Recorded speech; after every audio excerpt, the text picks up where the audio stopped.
creativity and action, how great games are made. I wanted to speak a little bit actually because moving on from what the last panel was talking about, how there may be a little bit of a lull in creativity. There's not so much of an innovative spirit as there was in the early days. I did used to work for an operator, and I'm going to be completely honest with you here. You're not going to like me for this, but I did used to work for an operator, and I was dealing with a lot of slot games. And after a while, they kind of all blur into one, especially if you're working with them every day. So what the point of this panel really is to remind people what goes into these games, so that when you are working and you're working with a slot game, it's not just another part of your job. It's really think about what went into that, like the passion, the creativity. You know, it's a really exciting process that I think a lot of people don't even think about. So we're gonna fix that on this panel. I'll start with some introductions. So we have Sargis Poghosyan, who is the Chief Product Officer at CreedRoomz, and he has a strong technical background in iGaming software with a strategic mind for high-value growth, which is demonstrated by his focus on management and leadership. And then we have Francesco Maietich, who is the creative lead at Cozmoplay, which is a boutique studio that proves slots can be stories, each one a pocket universe crafted with care and rebellious intent, which I love. So I'm going to start with a question for both of you. I'll start with you, Francesco. What elements make a creative team unstoppable? Team. The question is about team. Yeah, a theme. So, the inception of a good team is common purpose. I believe that no matter what the target of what you're doing is, sharing a common goal and walking that path is the first element that you need to identify. Then in that case, our team is super broad in skill set. We have 3D artists, we have 2D artists, we have animators, we have 3D animators, we have a composer. The main thing that matters is to have people that are involved and that will own the product. In fact, we have them at our stand because they're the best product people we could ever employ. So yeah. And Sargis, what about you? Well, first of all, thank you for having us here. And I would like to say also put some focus on the fact that, of course, yes, creating these games is one of the best and interesting part of the industry. And I would like also to highlight the fact that while making slots, as my colleague has also mentioned, is a tough thing because, as you have also said previously, there are a lot of games in the market, and it seems that it's some kind of machine that is producing all that stuff. But in fact, there is a huge team that is working behind that, and it is especially, I would say, a level above creating the live casino games also, because in live casino games there is also a huge work that is being done in studio part. While we are talking about slot games, yes, there are designers, there are musicians who are even writing the music for the games, but for live casino games there is thousands of people who are working in background of the studio, who are constructing all the studios, who are doing day-to-day 24/7 video streaming for the games.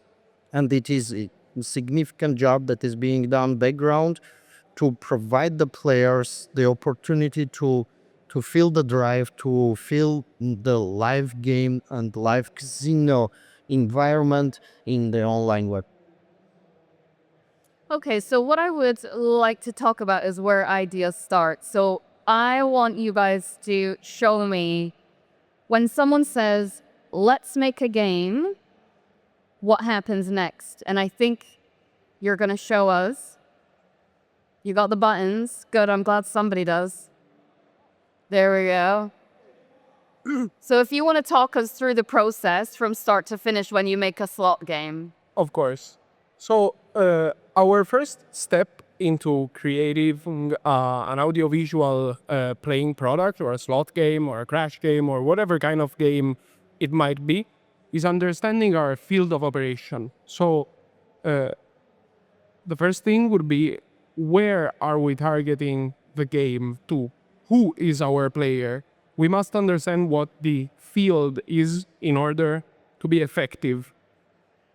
So once that is sorted out, we would define some trending topics, we would do research over the geo, over the people, over the age range.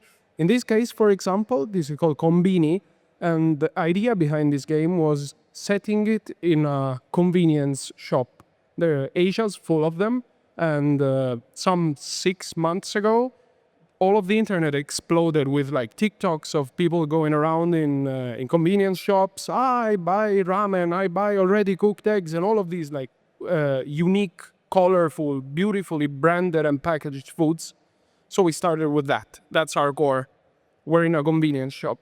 And then we said, what element of pop culture can I inject in there to stay thematically and geographically relevant inside there? And we decided to go with like giant mechs and Godzilla and like other culturally relevant creatures. So after we did that, we had our research, we did our homework, and we put together on there, Francesco, if you want. Oh, that's easy. Very nice, yeah. So we put together a couple of sketches of what our symbols could look like. We've looked at Japanese packaging. As you can see on the top, there's Gundam, but he's made of dried ramen. There's some kind of Decepticon made of an onigiri. And at the bottom, as you can see, there's Croczilla, which is actually a chicken nugget that gets microwaved a bit too hard and transforms into Godzilla.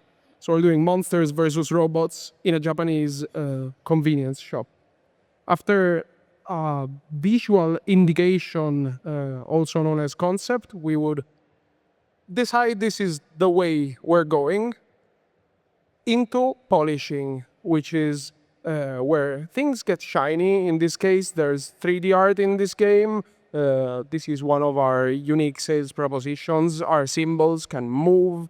Our symbols can be made into colossal statues. This is one of our crown jewels of the studio.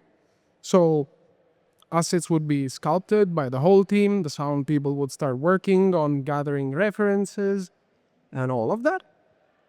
And we would go into animation, which is where, again, really our 3D shows up super. You can see all of the symbols in all of their angles. The lighting is beautiful. The visuals are super catchy. The way the symbols moved is inspired by key poses. All of the giant robots have their unique move. And so we're doing camera work similar to the work that a real animator would do in those styles. And parallelly, our 2D animation team works on the Big Win event. You can see here a giant fried chicken golden bucket with Godzilla and Gundam fighting. And then we would hand things over, once they're moving, to our composer.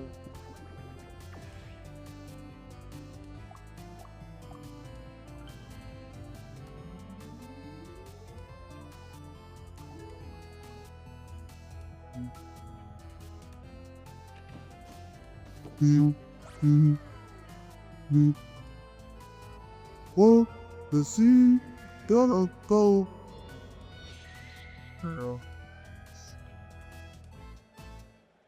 Love it. And once everybody's done their part, and the product looks like it needs to look, and the product sounds like it needs to sound, and everything is tidy and working and pretty and sharp, then we release into a final slot. We'll have all of our technical adjustments. We'll make sure it loads in the right time. We make sure it translates in the right way.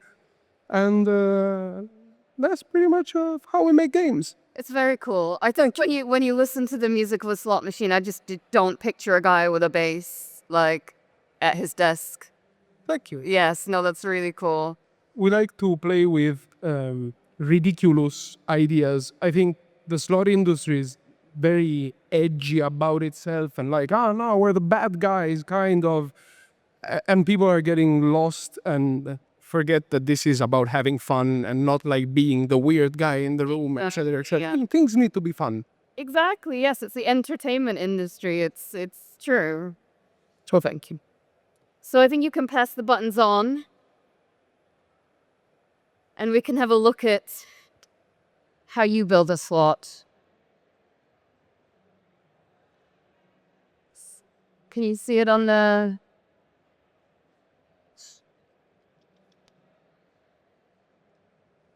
It's not on that screen. But I see there we are. Oh, there it is. It's on. Okay. We're good. So as my colleague has mentioned, first of all, we should answer for whom we are creating the game. So it's not like we need to create something and that's it. So who is the target audience, for what players we are going to have this game? And this is one of the main questions that should be answered before starting the either prototyping or even deciding what we are going to create. And let's call it the idea generation phase, where we want to understand what type of game we are going to create. And it's more complex for live casino than it is for slot games. Say frankly, why? Because everyone is waiting from live casino games that there are a lot of standards. There are classic games that are in the market, and live casino is significantly changing within past 2 or 3 years by bringing up these new short game type of games, where we are trying to get a bit away from the classic games like roulette, blackjack, baccarat, and all that stuff. And as all providers, they do have their portfolio of the classic games, and it's more challenging to bring something new to the industry where everyone is already standardized and they are thinking about live casino, that it is a standard game flow and game types. So and this is also one of the challenges on that. The idea generation phase is a bit complex for live casino games, because you have to try to mix something not standard with the tradition games already in the market. And as my colleague has also mentioned, while defining the target audience for whom the games are being created, we also figure out how can we, let's say so, touch them, how can we bring and convert these players to live casino games. And for example, for that purposes, we are now intensively using the traditional, let's say so, games that are already in the market or they are trendy. For example, in one of our concepts, the idea was taken from very common game that everyone, this new generation, let's call them so, they are playing these running games. Uh-huh. And we tried to convert this game to some kind of new game for live casino by mixing it with standard bingo or Keno type game and having some kind of bonus game included in it with this new trendy line of the games. And when we define this concept, it is a huge job that is being done in the background, because as I've mentioned, live casino games, they are a bit complex, because you don't do just the technical part, you don't do just the math and drawing part, you also have to create the studio. And by creating the studios, it's huge job that is being done again background. So after having the concept, after having the 3D model of the studio, how it will look there and how everything will work together, we are going to the construction part where the physical studio is being created. And again, having mixing the old-fashioned games, like for Keno game being mixed with running games, or for different audience. For example, we all know the rock paper scissors game that was classic for all our childhood, and now we are mixing the rock paper scissors game with standard dice games, and by this mixture we are getting a new show game that is going to be presented in upcoming future for our players, where the old-fashioned game for rock paper scissors who were we used to play in our childhood is being mixed with new reality of live casino games and dice games. From same scenario, we can take also the idea of, for example, if the target audience is the Philippines, we all know that there are a lot of traditional and classic games that are being played mm, outdoors, let's say so. And if we are considering that fact, it means that there is huge target audience who are familiar with this game, and we can try to convert these players to live casino players. And one of the concepts for it was taken again from the Philippine outdoor games, the color game, and we converted it to be a new live casino game for this target audience. The other one is again following the trends. So few past several months or even a year, the trendy part for Asian market for several starting from Formula One to Asia, they are all addicted to the marble race. And by having this idea in mind, we created new game, and we are again going to have it live during the ice. So we are going to have marble race for one of our show games, and we are also going to use the same idea to bring new game to the market, specially dedicated for World Cup. So we are going to have football theme game mixed with the marble games and have it in the market in the upcoming future.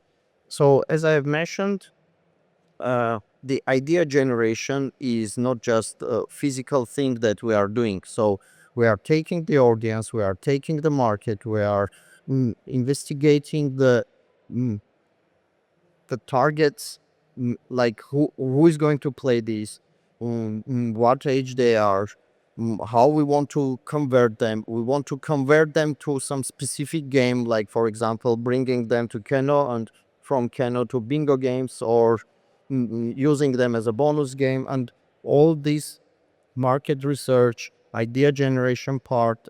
It is symposium of things that you are doing to have the end result to go live. I don't think I have, we don't have any other. Can I ask for a round of applause for Sargis, my goalie? And for both of you. I walked into this thinking that I and my team were some of few, maybe the only people that take their time to research the audience. And I am delighted to see that we are not alone and somebody else is doing cool stuff too. Thanks. Aw.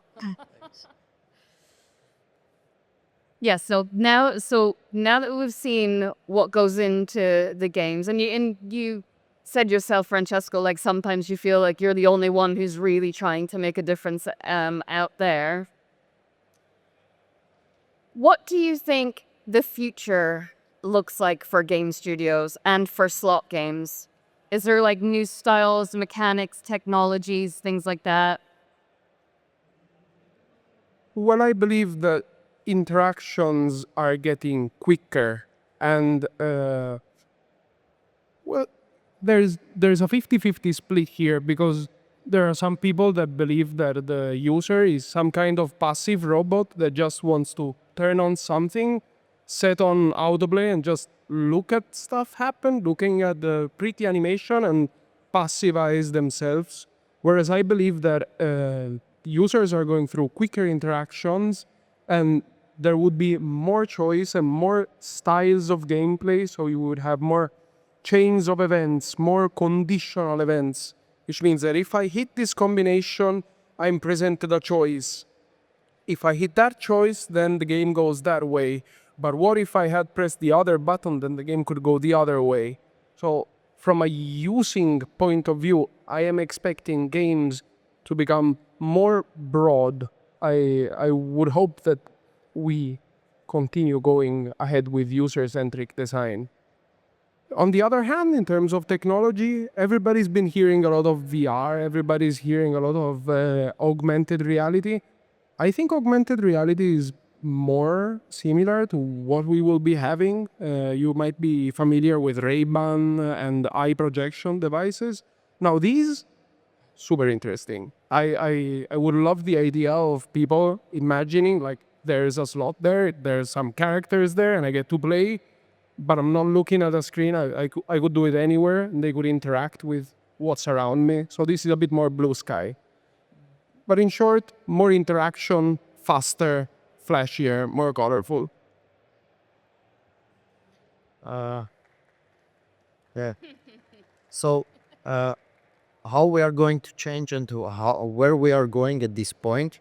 So, you have mentioned the virtual reality. I was going to say that this is one of the things that we are already experimenting at this moment, and having it in live casino is even crucial because we want to bring the environment of land-based casino to the players, and that's why we are now investing a lot in the virtual reality, mixed reality, let's say so, for the live casino, and also the ability for players to make the change and to see that their choice changed something in the game.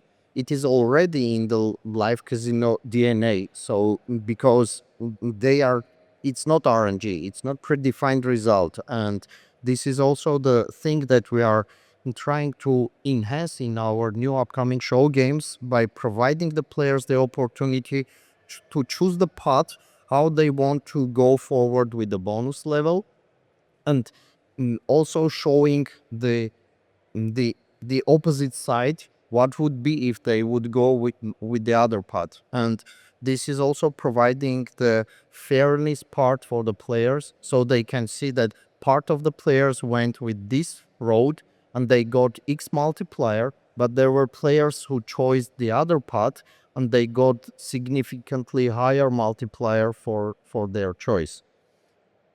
Also, when we're thinking and talking about where we are going, we should also again consider the fact that the new generation that is coming and the new segment of players that we are going to chase, let's say so, uh, they are they are new generation who like to swipe. They are Instagram generation. They are digitalized generation, and this is also providing new ideas for us to like games that are changing one by one with swiping, games that are providing the result very fast, because in classic live casino games there are rounds that can long like 1 minute, 1 minute 30 seconds. And by considering the fact that this new generation people, they want to get the result instant, they want to see what was the choice that they've made, what is the result, this is also pushing us to bring new type of games with instant results, with small choice time, and fast rounds, let's say so. And this is all that we are again considering in Symposium. All these should be considered while we are changing and adopting to upcoming future. Well, thank you so much. I want to say thank you to both of you for sharing the behind the scenes of how you make your games and for reminding us that this is ultimately supposed to be about fun. So let's keep it fun. Yeah, play for fun. Thank you, everybody.